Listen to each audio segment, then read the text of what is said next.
Si quelqu'un n'est pas fait pour vous, Dieu fera en sorte qu'il continue de vous blesser jusqu'à ce que vous ayez le courage de le quitter. Je répète, si quelqu'un n'est pas fait pour vous, Dieu fera en sorte qu'il vous blesse jusqu'à ce que vous ayez le courage de le quitter. Laissez-les partir. Laissez-les partir, ne suppliez personne, il faut les laisser partir. Ça peut être un ami, un collaborateur, un conjoint, une conjointe, votre petit ami ou petite amie. Ça peut être n'importe qui. S'il n'est pas fait pour vous ou si elle n'est pas fait pour vous, Dieu fera en sorte qu'elle vous blesse ou qu'il vous blesse jusqu'à ce que vous ayez le courage de le quitter ou bien de la quitter. Vous savez, l'attachement, c'est comme de l'addiction. Plus vous l'accordez de l'importance, plus vous devenez de plus en plus addictif. Plus vous l'accordez une seconde chance, plus vous vous y attachez de plus. C'est ça l'attachement. C'est de l'addiction. Et si cette personne n'est pas faite pour vous, Dieu va faire en sorte qu'elle continue de vous blesser, de vous mentir, de vous trahir, n'est-ce pas, de vous insulter, de vous manquer de respect, encore et encore, jusqu'à un moment donné, vous n'en pouvez plus. Parce que ça n'est devenu de trop. Ne suppliez personne de rester dans votre vie. Personne. Plus vous suppliez les uns, plus vous criez derrière les uns, plus vous leur donnez le pouvoir de vous contrôler. Donc, si quelqu'un veut quitter votre vie, il faut le laisser partir. Si c'est un ami, si c'est un vrai ami, ou bien si c'est une personne qui vous aime de vrai, elle ne va jamais vous quitter. Les vrais amis ne quittent jamais. Parfois, il peut y avoir des embrouilles, parfois vous pouvez vous engueuler, parfois vous pouvez même vous bastonner. Mais vous allez vous revenir. Vous allez vous asseoir sur une table, discuter et puis enterrer la race de guerre. Les vrais amis ne se quittent jamais. Mais si la personne décide de vous quitter, elle n'a jamais été proche, elle n'a jamais été un vrai ami, elle n'a jamais été une bonne amoureuse ou amoureux. C'est ça la vraie vie. Les vrais amis ne se quittent pas. Vous savez, généralement, on tombe dans le piège de l'attachement. On veut donner une seconde chance à la personne de se reconvertir, n'est-ce pas, de changer, entre griffes. Mais pour moi, aucun être humain ne change. Personne ne change dans la vie. C'est le temps qui fait en sorte qu'il sort de son croquis. Personne ne change, les gens ne changent pas. Avec le temps, ils deviennent de plus en plus eux-mêmes. Personne ne change, c'est le masque qui tombe. Ils sortent de leur croquis.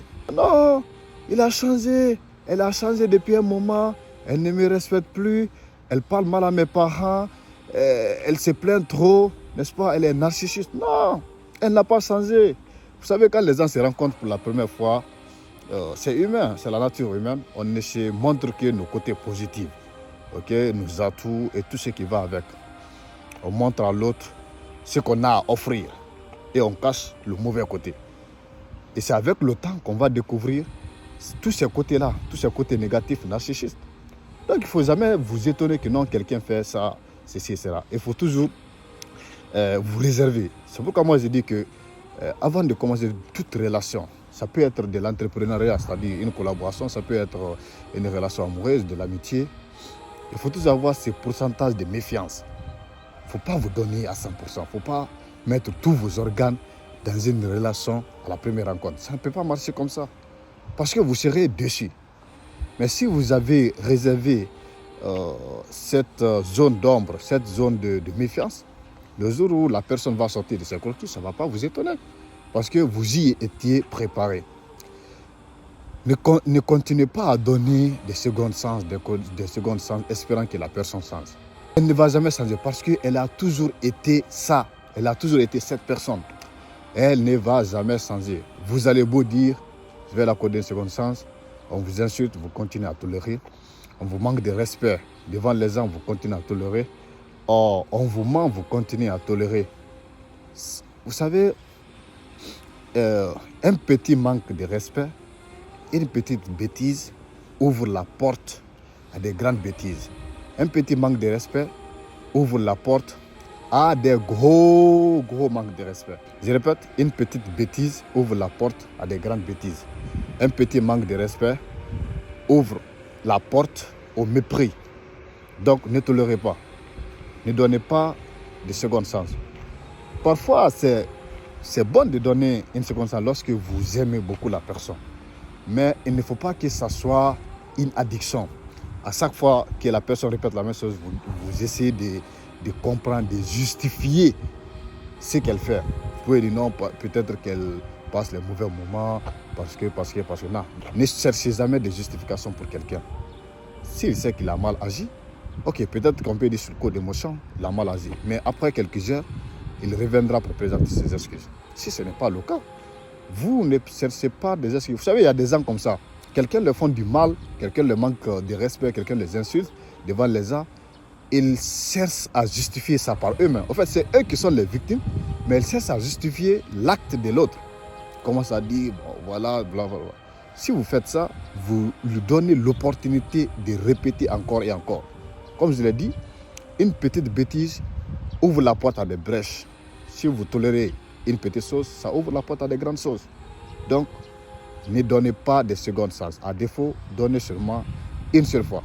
Et puis c'est fini. Mais si ça devient répétitif, il faut quitter. Il faut quitter.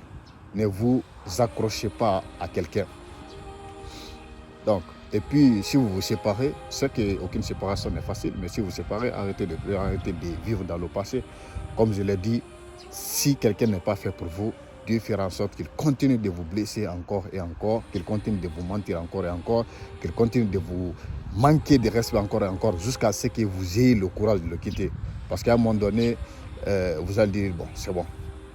C'est lorsque vous allez atteindre ces points-là que vous allez pouvoir vous séparer avec la douleur, bien sûr, mais ça va vous passer. Dieu ne fait rien pour rien. Dieu est toujours là pour la vérité. Si Dieu sait que vous avez toujours été sincère dans la relation, vous avez toujours été véridique, honnête, la personne va vous blesser, mais un jour, vous aurez le courage de le quitter sans aucun remords. Et le jour où il voudra vous revenir, ça sera trop tard. Pour finir, retenez ceci. Si vous séparez avec quelqu'un, il faut savoir que c'est l'œuvre de Dieu. Si vous séparez avec quelqu'un malgré vos multiples pardons, malgré ces manques de respect, malgré vos tolérances, il faut savoir que Dieu en a voulu ainsi. C'est Dieu qui a voulu que la personne continue de vous blesser jusqu'à ce que vous ayez le courage de vous en débarrasser. Parce que cette personne n'est pas faite pour vous. On vous manque de respect, vous tolérez. On vous insulte, vous tolérez. On vous ment, vous tolérez au nom de l'amour. Vous savez, lorsque les choses deviennent répétitives, ce n'est plus, n'est-ce pas, accidentel. Vous pouvez dire, si c'est une fois, deux fois, vous pouvez dire peut-être qu'il n'a pas fait exprès, il passait des mauvais moments, et vous cherchez, n'est-ce pas, à le comprendre, d'accord. Et puis, si vous aimez la personne, si c'est un ami, un collaborateur, je ne sais pas, un conjoint ou une conjointe, vous pouvez chercher des explications auprès de la personne pour comprendre ce qui s'est passé réellement. Mais si ça devient répétitif, ce n'est pas anodin. Il faut savoir que c'est le caractère de la personne et vous ne pouvez rien changer par rapport à ça. La plus grande perte de temps, c'est de vouloir changer quelqu'un. Croyez-moi, je vous promets que vous n'allez pas y arriver. Vous ne pourrez changer personne. Parce qu'en vrai, personne ne change, personne n'est changeable. On ne change pas les gens. Les gens, avec le temps, deviennent de plus en plus eux-mêmes. Au début, ils peuvent vous cacher leur vrai visage, mais avec le temps, vous allez les démasquer. Le temps va les démasquer, le temps va faire le travail à votre place. Donc si ça devient répétitif, il faut quitter. Il faut quitter cette relation toxique. Même si c'est vos frères. Si c'est vos frères, ils continuent à vous rabaisser, ils continuent à vous insulter, vous manquer de respect, vous nuire. Il faut quitter. N'est-ce pas? Le lien de sang, là, le lien de sang, il y a certaines amitiés qui sont beaucoup plus importantes que les liens de sang. Le lien de sang seulement ne justifie pas. Le lien de sang ne peut pas justifier la souffrance qu'on vous inflige. Le lien de sang, si lui, il a pensé au lien de sang, il n'allait pas vous faire subir tout ce qu'il est en train de vous faire subir aujourd'hui. Il faut quitter les gens. Si quelqu'un n'est pas fait pour vous, même si c'est votre frère, votre soeur, si vous n'êtes pas fait pour vivre ensemble, Dieu fera en sorte qu'elle continue de vous blesser jusqu'à ce que vous ayez le courage de la quitter, vous ayez le courage de rompre votre relation. Ne tolérez pas les imbécilités, ne tolérez pas les mauvais traitements. N'acceptez pas ça, n'accordez jamais de second sens. Ok?